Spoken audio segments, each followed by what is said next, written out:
Bonjour, bonsoir, ça dépend où vous êtes. Bienvenue dans une nouvelle vidéo. Aujourd'hui, on va parler de l'histoire de Dani Olmo. Mais avant d'écouter son histoire, je t'invite dès maintenant à t'abonner sur notre chaîne pour ne pas rater les prochaines vidéos qui seront très intéressantes. Parlera sur les différents secteurs de la vie comme le football, l'entrepreneuriat, les stations de motivation, les relations amicales ou amoureuses, le bien-être, les biographies des joueurs et entraîneurs, le développement personnel. N'oublie pas aussi de laisser j'aime, partage et commente. Si tu aimes Dani Olmo et si tu es fan de FC Barcelone, je t'invite dès maintenant à t'abonner sur notre chaîne et laisse j'aime, partage et commente. Dani Olmo est l'un des joueurs qui joue au FC Barcelone et qui a évolué dans le centre de formation de FC Barcelone de la Masia. Un des centres de formation, un des meilleurs centres de formation au monde. Alors, qui est Dani Olmo? Voici son histoire. Son nom complet est Dani Olmo Carvajal, mais plus connu sous le nom de Dani Olmo. Il est né le 7 mai 1998 à Terrassa, en Espagne. Il mesure 1,79 m. Il joue au poste du milieu offensif. Il peut jouer aussi comme ailier. Il a commencé à jouer au football professionnellement en 2015. Son pied fort est le pied droit. Le parcours junior de Dani Olmo. En 2007, Dani Olmo jouait pour l'équipe de jeunes d'Espanyol Barcelone en Espagne. De 2007 à 2014, Dani Olmo jouait pour l'équipe de jeunes du FC Barcelone en Espagne. De 2014 à 2015, Dani Olmo jouait pour l'équipe de jeunes de Dinamo Zagreb en Croatie. Dani Olmo a vécu à la Masia, le centre de formation du FC Barcelone, 7 ans. En 2014, le FC Barcelone a préféré garder le Sud-Coréen Lee Seung-woo à Dani Olmo. À ce temps, Dani Olmo était très sollicité par des clubs anglais. Il a quitté la Masia pour Dinamo Zagreb en Croatie. C'était l'été 2014, âgé de 16 ans. C'est avec le club de Dinamo Zagreb que Dani Olmo a fait ses débuts en tant que footballeur professionnel. Dani Olmo a joué son premier match professionnel le 7 février 2015 lors des matchs de championnat contre le Lokomotiva Zagreb. Dans cette équipe de Dinamo Zagreb, Dani Olmo s'est remarqué et il est devenu un titulaire indiscutable et un des joueurs clés de l'équipe. C'est pourquoi il a commencé à être convoité par plusieurs grands clubs européens. Le Red Bull Leipzig depuis 2020 à 2024. Dani Olmo a rejoint le Red Bull Leipzig ou RB Leipzig, un des meilleurs clubs en Allemagne, le 25 janvier 2020. Il a signé un contrat de 4 ans. Il a été transféré pour 30 millions d'euros. Dani Olmo a joué son premier match en Bundesliga, le championnat de la première division en Allemagne, le 1er février 2020. C'était le match du Red Bull Leipzig contre le Borussia Mönchengladbach. Dani Olmo a marqué son premier but avec Leipzig le 4 février 2020. C'était le match de Red Bull Leipzig contre Eintracht Frankfurt en Coupe d'Allemagne. Dani Olmo a marqué son premier but en Bundesliga le 1er juin 2020 lors du match contre FC Cologne. Après avoir réalisé une grande saison avec le Red Bull Leipzig le 31 août 2020, le 31 août 2021, Dani Olmo était proche de revenir au FC Barcelone en Espagne, qui est l'un des clubs formateurs qui était sans la légende barcelonaise et argentin Lionel Messi, qui était parti au Paris Saint-Germain, et le français Antoine Griezmann était revenu à l'Atlético Madrid. Ce transfert de Dani Olmo au FC Barcelone n'a pas été concrétisé en raison de la manque de moyens financiers aux côtés du club et aux côtés du FC Barcelone. Alors que son contrat était sur le point d'expirer en juillet 2024, après avoir réalisé des performances incroyables, le 1er juillet 2023, Dani Olmo a prolongé son contrat avec le Red Bull Leipzig jusqu'en juillet 2027.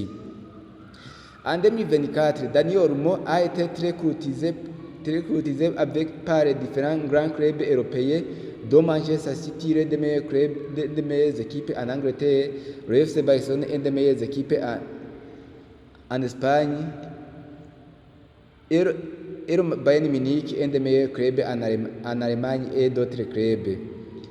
Le FC Barcelone depuis 2024. Après avoir été courtisé par plusieurs grands clubs européens, c'est le FC Barcelone qui l'a finalement signé.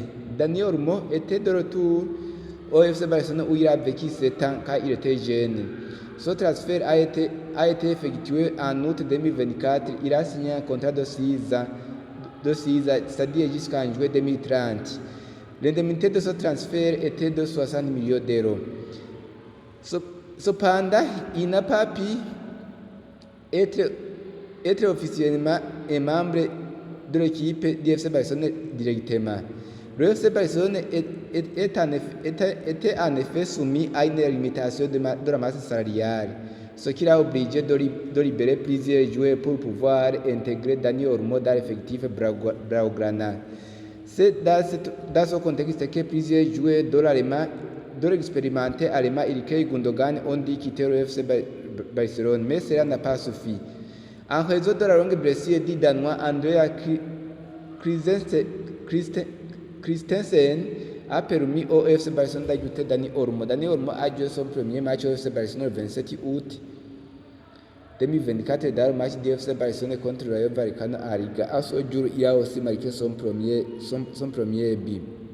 Dani Olmo est l'un des joueurs que le Barça et les fans du Barça attendent beaucoup de choses sur lui, car Dani Olmo est l'un des joueurs qui aiment le FC Barcelone. Il est aussi l'un des joueurs qui donne tout pour que le FC Barcelone gagne. Jusqu'à maintenant, il a joué peu de matchs, mais il a déjà séduit les fans barcelonais et le staff barcelonais. Dani Olmo en équipe nationale d'Espagne, la Roja. Comme plusieurs jeunes joueurs, Dani Olmo a commencé à jouer avec l'équipe nationale d'Espagne de moins de 17 ans, c'était en 2015.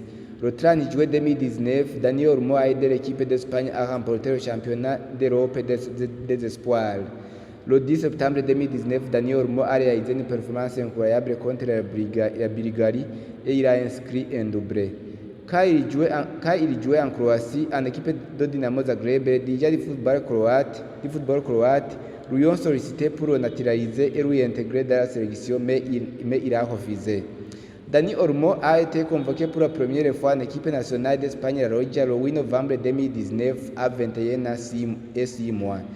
Dani Olmo a joué son premier match pour l'équipe nationale d'Espagne le 15 novembre 2019. À ce jour, il a aussi marqué son premier but en équipe nationale d'Espagne.